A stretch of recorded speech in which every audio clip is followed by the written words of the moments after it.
Hello, Assalamu alaikum. I am Dr. Jamil Abbas from the Physiology Department FMU. Today we are going to start this lecture in continuation of your endocrinology, and we are going to start a new organ, that is the pancreas. Pancreas is very important regarding a very common disease, that is the diabetes mellitus. And pancreas is going to secrete different hormones. One of the very important hormone is the insulin, which is a powerful anabolic hormone. The insulin was discovered in 1921 by the Frederick G. Banting and the Charles H. Best. Successfully purified insulin from a dog's pancreas. Here you can see this picture of both of these scientists. Pancreas secretes not only the insulin, but it secretes another hormone which is known as the glucagon. Glucagon and the insulin, they are working against each other. If insulin is going to lower down the glucose within the plasma, at the same time your glucagon can increase the blood glucose level. We will see later on the glucagon. Today we are going to discuss the insulin. Here the cut section of the pancreas, you can see the pancreas secretes the digestive juices also. We are not concerned with that digestive juices. You can see that these are the acini of the pancreas. This is the interlobular duct. Here is the acini. Here is the iris of the Langerhans. This is the enlarged, you can see, iris of the Langerhans. These iris of the Langerhans are basically, they are responsible for the secretion of different type of the hormones. They have got the different cells. For example, they have got the alpha cells, the dark blue color, the alpha cell, and the light blue. The alpha cell, they are responsible for the secretion of the glucagon. And you can see the light blue color, these are the cells which are known the beta cells. They are concerned with the insulin secretion. We have got the other cells also. Now here the written thing we should read is acini secrete digestive juices. We are not concerned at this time with these juices. Then iris of Langerhans secretes insulin and glucagon directly into the blood. Insulin inhibit glucagon. Myelin inhibit insulin, and somatostatin. This is another thing which is secreted by these cells. We'll see this thing in the next slide. Inhibit both insulin and the glucagon. We are basically concerned this lecture with the insulin. Again, in cut section, you can see the cross section of the pancreas, and you will see that this is your whole structure, leaf-like structure. This is the pancreas, and this is the pancreatic duct inside, and these are the different acini over there.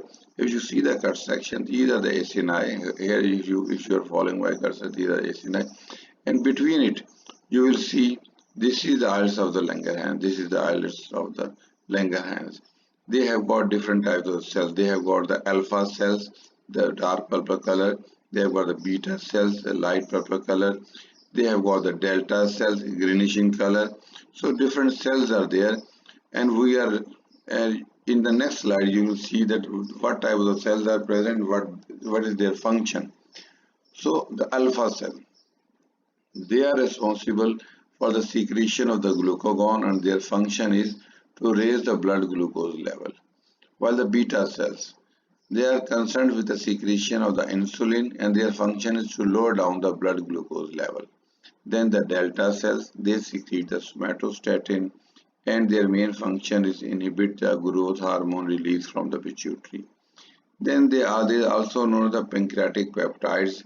They are concerned with the digestion. They regulate the digestive secretion and the motility. Then we have got the epsilon cell. They secrete a hormone which is known as ghrelin. We are not concerned with this. Actually, this hormone is orexigenic. That means they produce hunger in your body. Here they written all these things. The human pancreas may have up to 2 millions of the iris of the Langerhans, and their size is just 0.3 mm in diameter. Alpha cells, their quantity is 25%, and they are responsible for the secretion of glucagon, as I have told you earlier. Then the beta cells or B cells, they are concerned with the secretion of 60%. Their quantity is 60%, and they are responsible for the secretion of insulin and the myelin. Delta cells, they are just 10%. They are orexigenic, and it is actually a name given to a substance which increase your hunger. Then what is the structure of the insulin?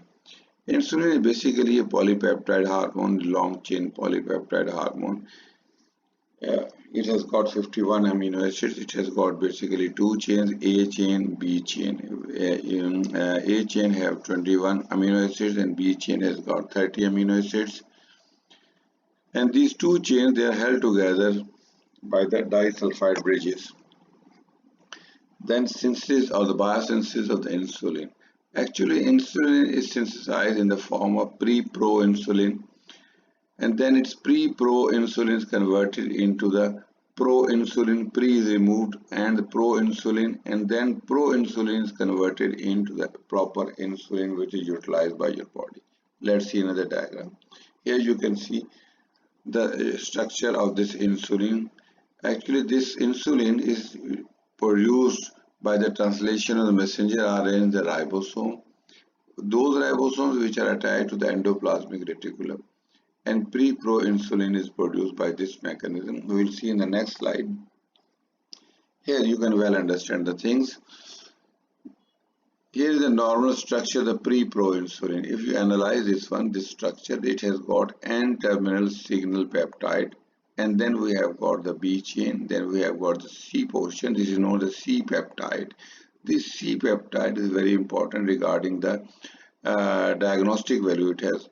Whenever you want to know how much insulin is produced, then we can calculate or we can detect how much C peptide is present in our plasma, and this will tell us that how much insulin is produced by the pancreas. And this C peptide is inactive, is not going to perform any function regarding the carbohydrate metabolism. Then we have got the A chain. So this structure pre-proinsulin, once this is formed, it enters into the endoplasmic reticulum of the beta cells, where what happens? Two things are going to happen. One is that there is a removal of the N-terminal signal peptide. Once it is removed, and there is a formation of the disulfide bonds between the A chain and the B chain. So A chain, this is a pinkish one, A chain and B chain, they are held together by the formation of the disulfide bonds. And this structure is known as the proinsulin. So the proinsulin is quite different from the normal pre-proinsulin. Pre-proinsulin contains N-terminal and without disulfide bonds, while the proinsulin is without N-terminal but they have disulfide bonds.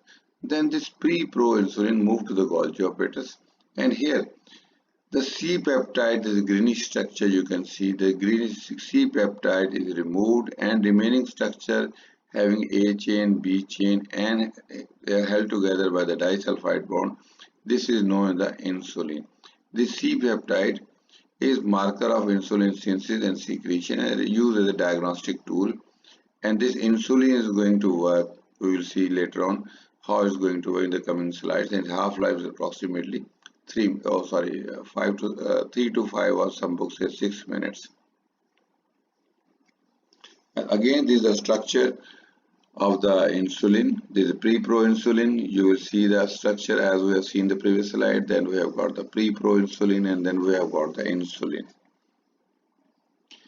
Now the mechanism of insulin secretion, how the insulin is secreted by the beta cells. So when we are in the fed state, we have taken the carbs, proteins and the fats in our diet. Immediately insulin is going to be produced by the beta cell. And what is the mechanism by which the beta cells, they are responsible for the production of the insulin?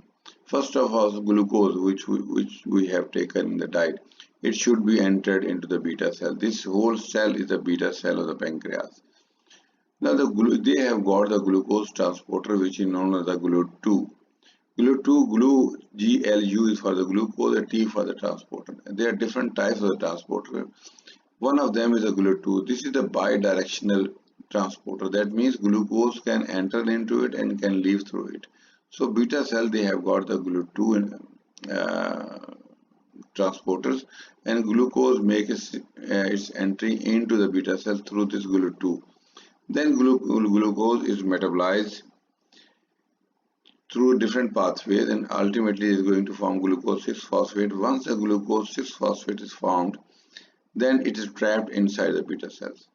Then glycolysis, the citric acid cycle, oxidative phosphorylation, the mitochondria, ultimately ATP is produced. Once the ATP is produced, the same beta cell, they have got a potassium channels which are known as the ATP sensitive potassium channels, or some books say the ATP gated potassium channels. Once the ATP is increased in the beta cells, these ATP they get attached with the potassium cells, and potassium cells they get closed, so the potassium cannot move out. When the potassium cannot move out of the cell, the quantity of the potassium begins to rise within the cell, and this will cause the depolarization of the cells.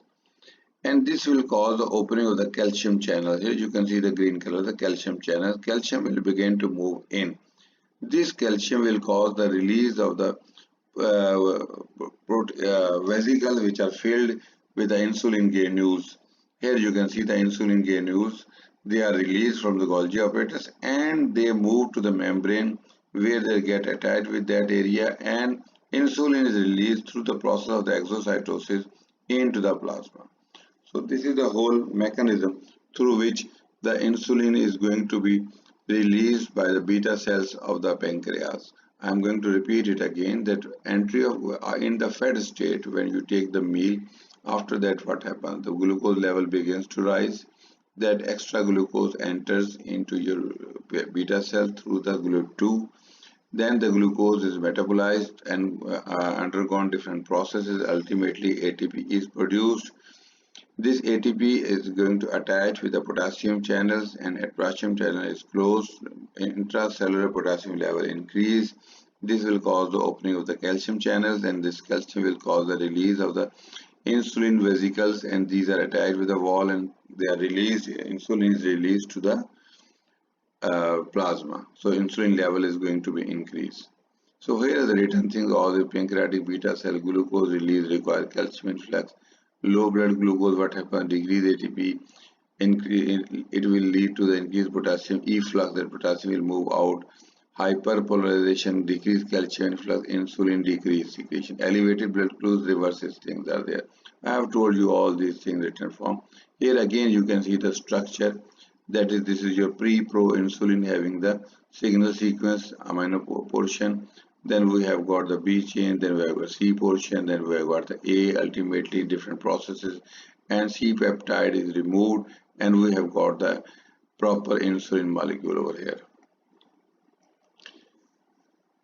Now, in this slide, all these things which I have told you in the previous slide, they are in the written form so that you can well understand the thing. The basic stimulus for the release of the insulin from the beta cell is hyperglycemia, and the standard level is from 100 to 110 mg milligram per deciliter. If your blood sugar level begins to rise above the 110 level, then insulin begins to release from the beta cell.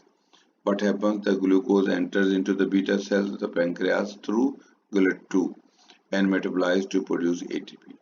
Increased level of ATP leads to the closure of the ATP sensitive potassium channels. Increase in the intracellular potassium level. This increase positive ion concentration. This will cause the opening of calcium channels and depolarization. Ultimately, the vesicles which are filled with the insulin, they are released to the plasma. Then once it is released from the plasma, this insulin, actually this insulin is a polypeptide hormone, or you can say protein hormone. It cannot cross the receptor, it cannot cross the bilipid layer, it cannot cross the cell membrane. So that's why it has to attach itself with the receptor present over the surface of the membrane.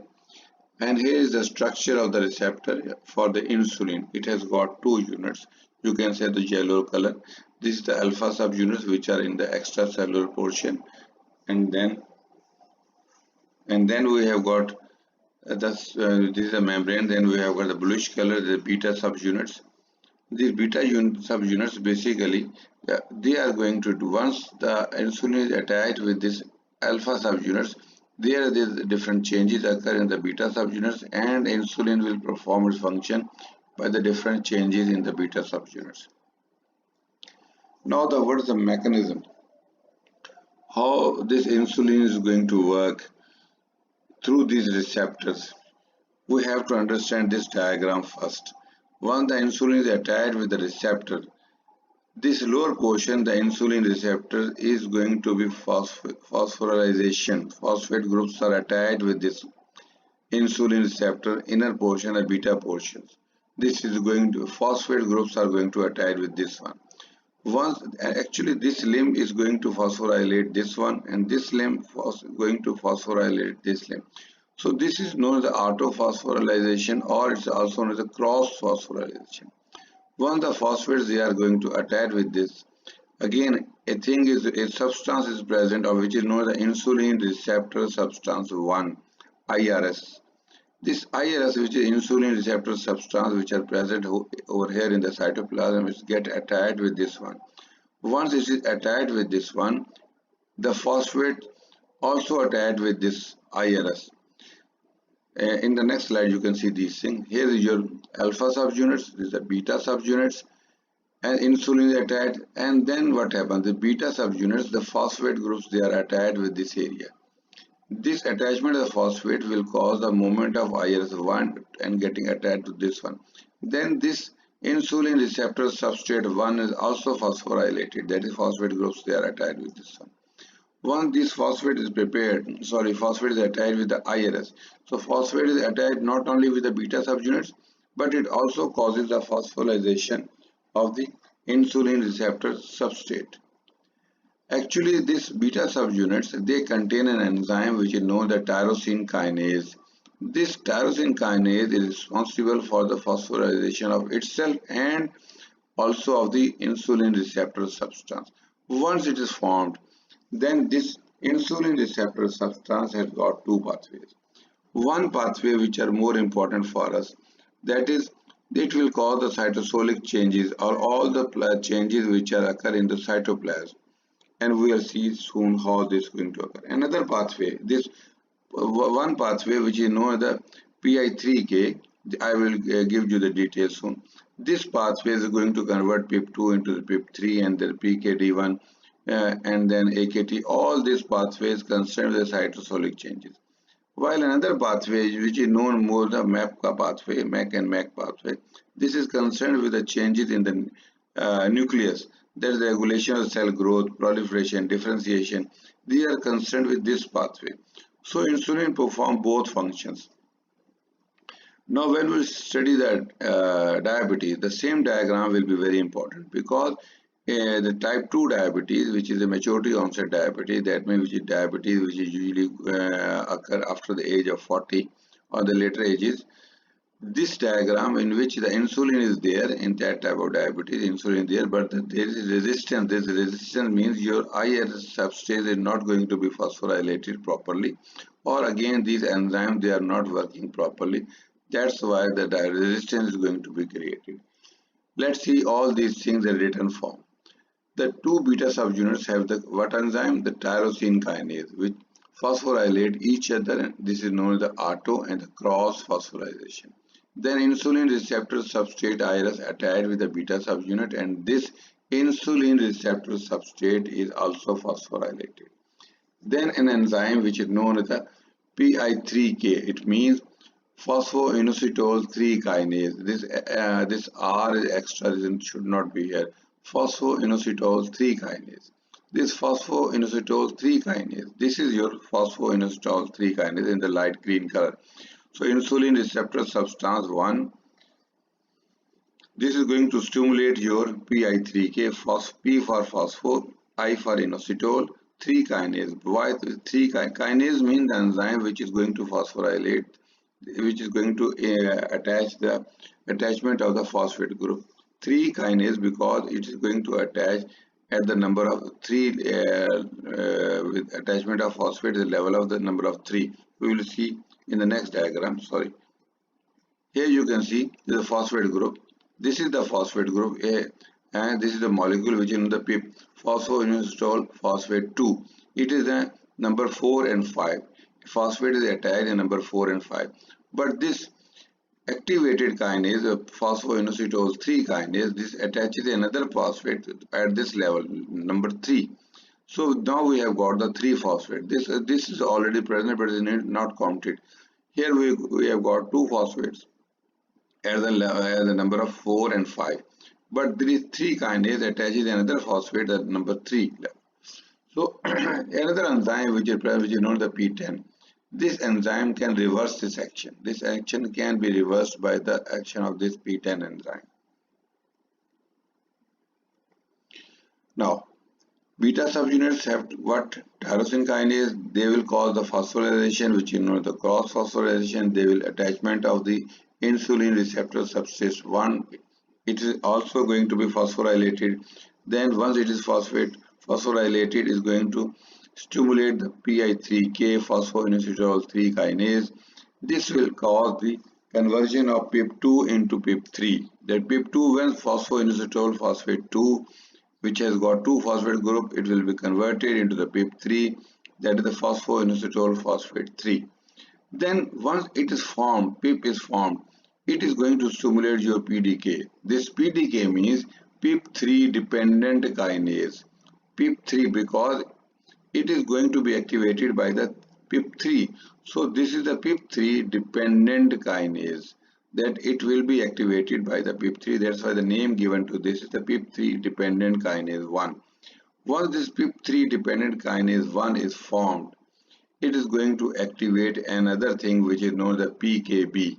Here you can see the PKB is a protein kinase B.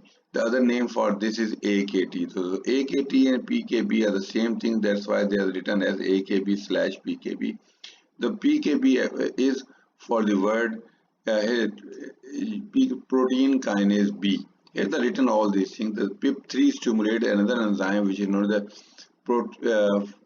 PDK1, that is PIP3 dependent kinase. PIP3 dependent kinase phosphorylate AKT/PKB, protein kinase B. This protein kinase B will perform different functions which are in the, as you can say, the cytoplasmic functions. And these functions are translocation of the GLUT4. That means GLUT4, which you can see in the next diagram, that this is the GLUT4. Actually, this GLUT4, they are not present over here normally. They are present within the cytosol. Once this PIP3, once your AKT/PKB is stimulated, it will cause the translocation of the glucose transporter, especially the GLUT4, from the cytosol and take it attached into the membrane. This is one important thing. The second thing is going to activate glucose kinase, which convert glucose into glucose 6-phosphate. So the glucose is trapped and used for the glycolysis. Number 3, it stimulates the glycogen synthase kinase 3, which dephosphorylation of the glycogen synthase. Then to make it active, more synthesis of the glycogen. Actually, the glycogen synthase enzyme, it becomes inactive if the phosphate is attached with them. So when the phosphate is removed from them, then it becomes active, and actually the function of this your insulin is to increase the glycogen synthesis, and this glycogen synthesis is because of the enzyme which is known as the glycogen synthase. So one very important action is transportation, or you can say the translocation of the glucose transporter to the membrane, and it will cause the increase in the glycogen synthesis, and then it will increase the lipogenesis. Then we will see that it will cause the decrease in the gluconeogenesis, and it is also going to decrease the lipolysis. Actually, all these functions we will see in details how they are going to occur. This is very short. We are soon going to see all these functions which performed by the insulin in very much detail.